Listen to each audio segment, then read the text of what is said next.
Hello, welcome to our channel Learn to Score. In this video, I am going to discuss about various events related to probability. This is Introduction to Probability of 10th class Mathematics. I hope you will like the video. Please subscribe to our channel for regular updates. Thank you. In the previous video, we learnt about what is probability, what is experimental or empirical probability, what is theoretical probability, and where the probability concepts are used, right? In this video, we are going to discuss about various events related to probability. If we toss a coin, we know that we get either head or tail, right? Getting head and getting tail are outcomes of the experiment, right? When you toss a coin, you get head or tail. So those are the outcomes of the experiment. Suppose you want to get head as the outcome. Then getting head is called an event. Please note this. You want to get head as the outcome of the tossing the coin. Then since the outcome you want to happen is getting head, that's why it is called event. Please note this. In this video, we are going to discuss various events: elementary events, mutually exclusive events, complementary events, impossible events, certain events, right? Let us first start with elementary events. Let us consider an experiment, tossing the coin only once. Once you toss a coin, what happens? The possible outcomes of the experiment are head, H denoted using H, and tail denoted using capital T, right? So if you represent this in the set notation, the set is going to have two elements. One is H and other is T, right? Now let me say that the event E is getting head. I want to get head when you toss a coin. That's why it is called an event. Let me call this event as event E, right? So the outcomes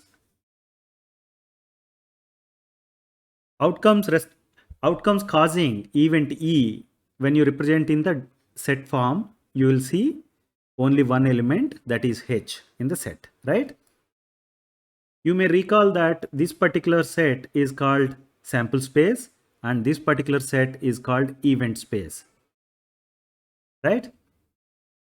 The number of outcomes favorable when you take event E, the number of outcomes favorable to event E is 1 because the number of elements in the set set event space is just 1, right? That is why the number of outcomes favorable is 1. Please note that an event having only one outcome in an experiment is called elementary event. In this particular case, getting head is an event, right? How many outcomes are possible here? Favorable outcomes. Only one outcome is favorable, right? That is why it is called an elementary event.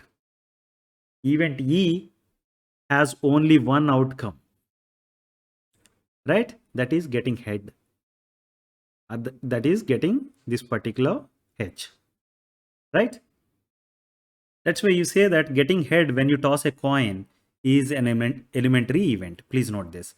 Getting head when you toss a coin is an elementary event. Let us understand elementary events using another example.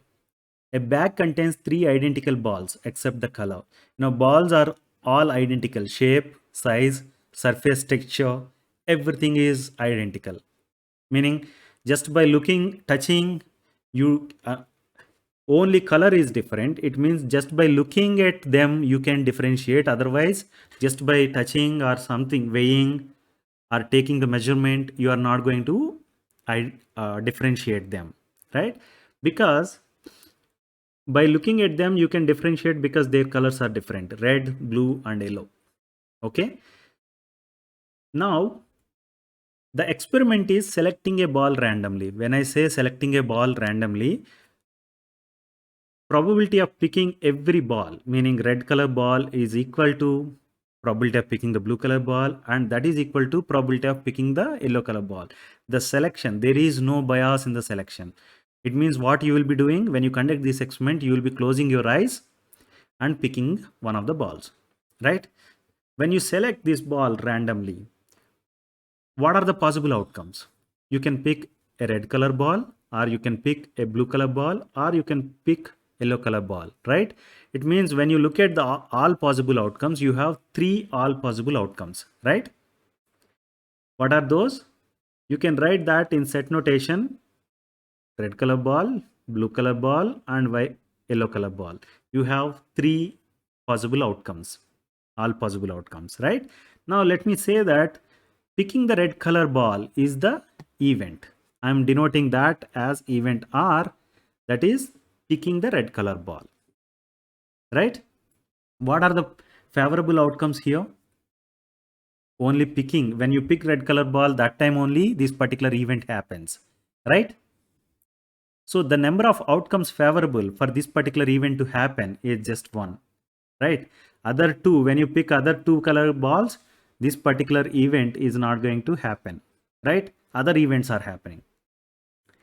So we have just seen that an event having only one outcome in an experiment is called an elementary event, right?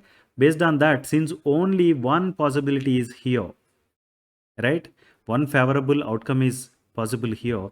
Can we say that picking the red color ball out of the bag containing three identical balls of different color, red, blue, and yellow, is an elementary event? Can you say that selecting a red color ball from the bag containing three identical balls except the color red, blue, and yellow is an elementary event? Understood?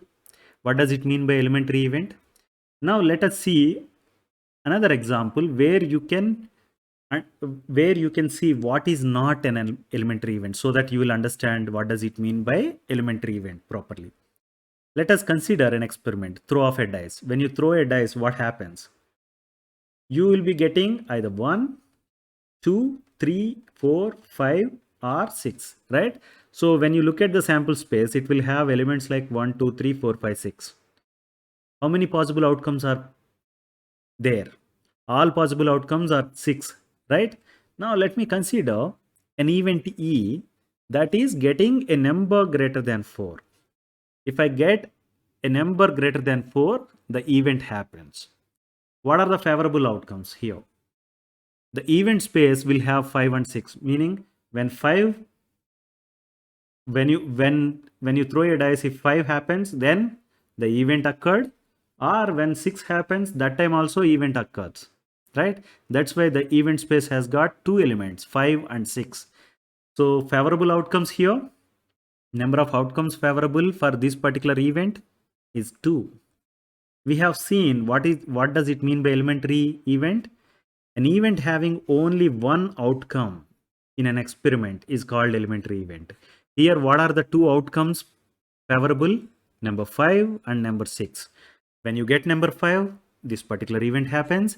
Even when you get number 6, this particular event happens, right? But since two outcomes are leading to one event, we don't call this particular event as an elementary event. Please note this. Event E has more than one outcome favorable, right? Meaning two possible outcomes can lead to this particular event. That's why it is no more an elementary event. Please note this. It is not an elementary event. In the case of three colored balls, we have seen favorable outcomes for picking red color ball is only one. That's why it was an elementary event. In the case of tossing the coin, and event E is, for example, getting the head, in that case we have seen that only one outcome is favorable. That's why that event was also an elementary event. Understood? We have just learned about elementary events, right? Now let us look at mutually exclusive events. Let us consider tossing a coin.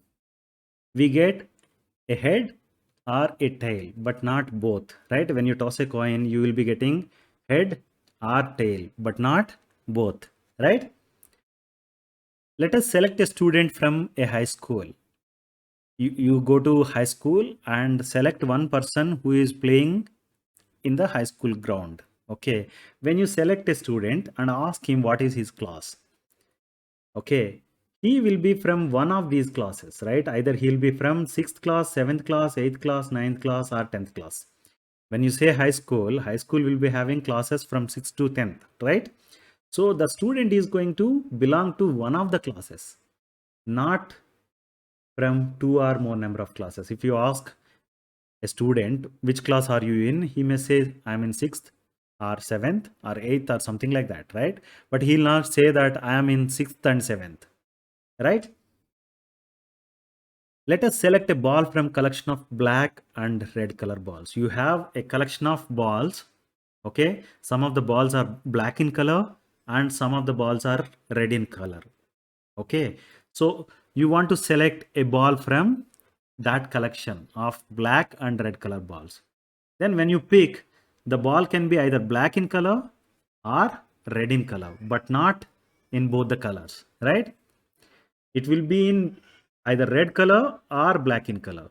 When you observe all these cases, okay, when you look at this tossing the coin example, or selecting a student from high school, that example, or selecting a ball from a collection of red and black color balls, okay, what you have seen is occurrence of an event prevents occurrence of the other event. Occurrence of head here is preventing the occurrence of tail, right? Occurrence of student becoming 6th class student, it doesn't, or it is going to prevent occurrence of other events, right? Student belongs to only 6th class, that is the event. No more events are possible, right? When you select a red color ball,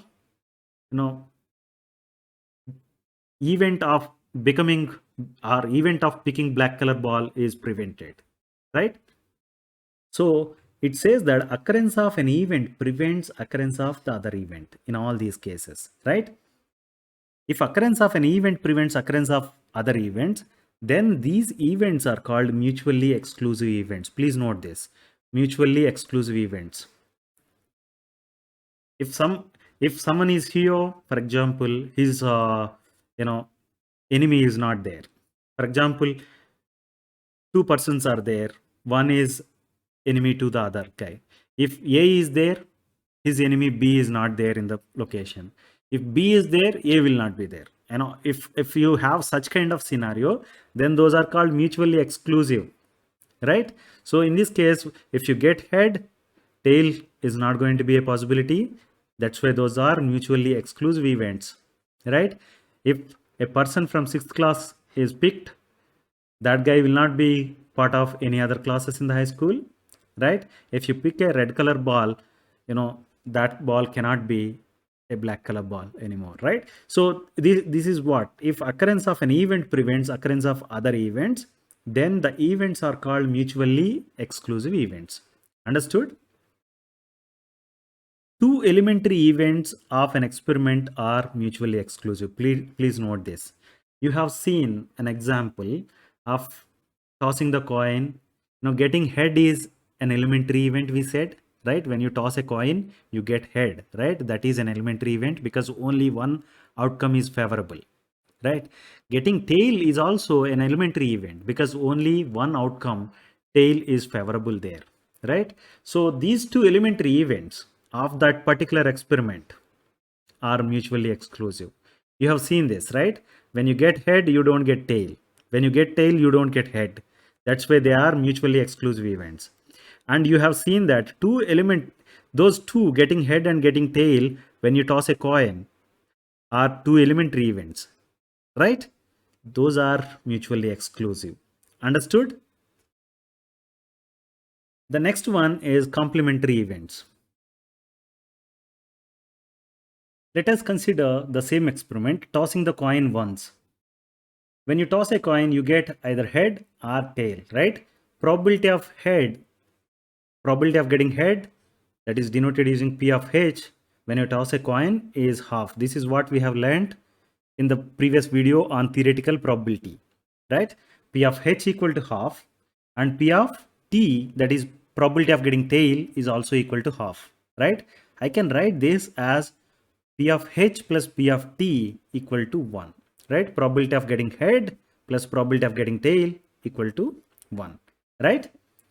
Let us recall another experiment, that selecting a ball randomly from the collection of 3 balls which are identical in shape, size and everything except the color, right?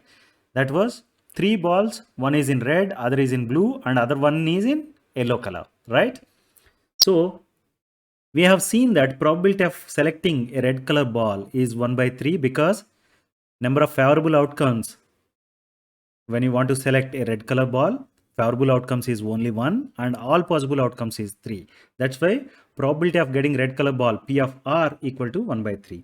Same is true with blue color ball P of B equal to 1 by 3 because only one favorable outcome leads to event B, which is selecting the blue color ball, right? And P of Y, or probability of selecting the yellow color ball, is also equal to 1 by 3. When you look at these three, I can say that P of R plus P of B plus P of Y equal to 1, right? Probability of getting red color ball plus probability of getting blue color ball plus probability of getting yellow color ball. When you sum, that gives you 1, right? Now, when you look at these two, the first statement, P of H plus P of T equal to 1, right? Instead of writing it as probability of getting tail, if I say that probability of not getting head, only two possibilities are there, right? You get either head or tail. In that case, for P of T, I can say that probability of not getting head, right? Probability of getting head plus probability of not getting head is equal to 1. Right? For example, in this case, probability of getting red and probability of not getting red, when you sum them, you are getting 1, right? Let me write that. P of R plus P of not R is equal to 1, right? I'm getting red color ball here. In these two cases, I'm not getting the red color ball. That's why I have written it as P of R plus P of not R equal to 1.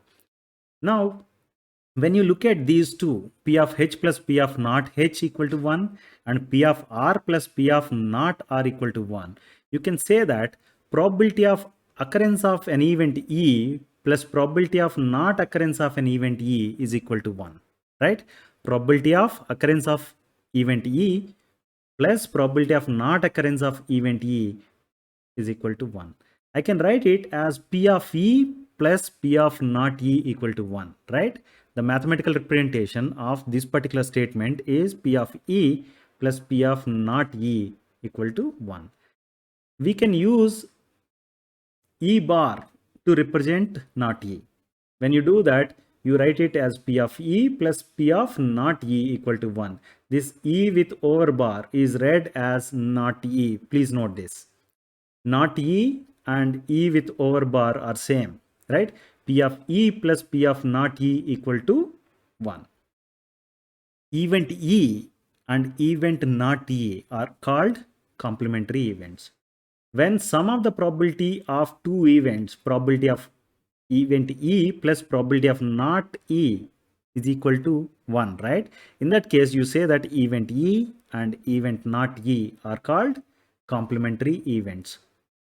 Understood? Now let us see what does it mean by impossible events. Let us consider an experiment of throwing a dice. When you throw a dice, what happens? You will get 1, 2, 3, 4, 5 or 6, right? One of the outcomes are possible, right? So what are the all possible outcomes are the elements of the sample space? 1, 2, 3, 4, 5, 6. You get 1 or 2 or 3 or 4 or 5 or 6. Any of this is possible, right? That's why all possible outcomes, when you list, you write it as 1, 2, 3, 4, 5 and 6, right? This is also called sample space. Please note this. The number of all possible outcomes is 6, right? Suppose event E is getting a number greater than 6. When you toss a coin, you know that you get 1, 2, 3, 4, 5 or 6, right? But event E, what I am expecting is I want to get an outcome that is greater than 6. I want to get a number that is greater than 6. Is it possible? It is not possible, right? That's why, it can be called impossible event. Let's understand that. Now, if you write the event space, okay, it is a null set, right? It has no elements in it, right? So the number of favorable outcomes for this particular event to happen is 0. The number of favorable outcomes is 0, right? When you throw a dice, all the time you will be getting one of the numbers from 1 to 6. You never get a number greater than 6, right? That is why the number of favorable outcomes is 0. Please note that probability of event E is defined as number of outcomes favorable to the event E divided by number of all possible outcomes of the experiment, right? That's why it is 0 by 6, that is equal to 0. Now you see, number of favorable outcomes for an event such as getting a number greater than 6 is 0, and its probability is also equal to 0, right? Probability of an event that is impossible to occur is 0. Please note this. When you get a probability equal to 0, then you say that that particular event is impossible event. It is not going to happen. Understood? That's why getting a number greater than 6, when you throw a dice which has got 1 to 6 numbers on its face, is an impossible event. Understood? Now let's learn about certain events or sure events. The same experiment, but event E here is different. I want to get number 6 or a number less than 6. I want to get number 6 or any number less than 6. So event space is going to have now 6 elements. Number 6, that is getting 6, or any other number less than 6, right? 1, 2, 3, 4, and 5. So total event space has got 6 elements.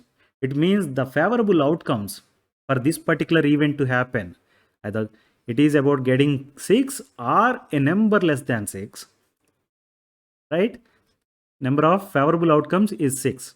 So now if you write the probability, it is going to be 6 by 6 because all possible outcomes is 6 and favorable outcomes is also 6. That's why it is 6 by 6, that is equal to 1, right? So now you can say that probability of an event that is sure to occur is 1. Please note this. Okay, when you throw a dice, you are going to get any of the numbers from 1 to 6, right? So that is going to surely happen. That's why, and we have seen that in that case, the probability value has come out to be 1, right? Now what you have learned is probability of an event that is sure to occur is 1, right? So that's why getting 6 or a number less than 6 is a sure event or a certain event. When you throw a dice, you get number 6 or any number less than 6, right?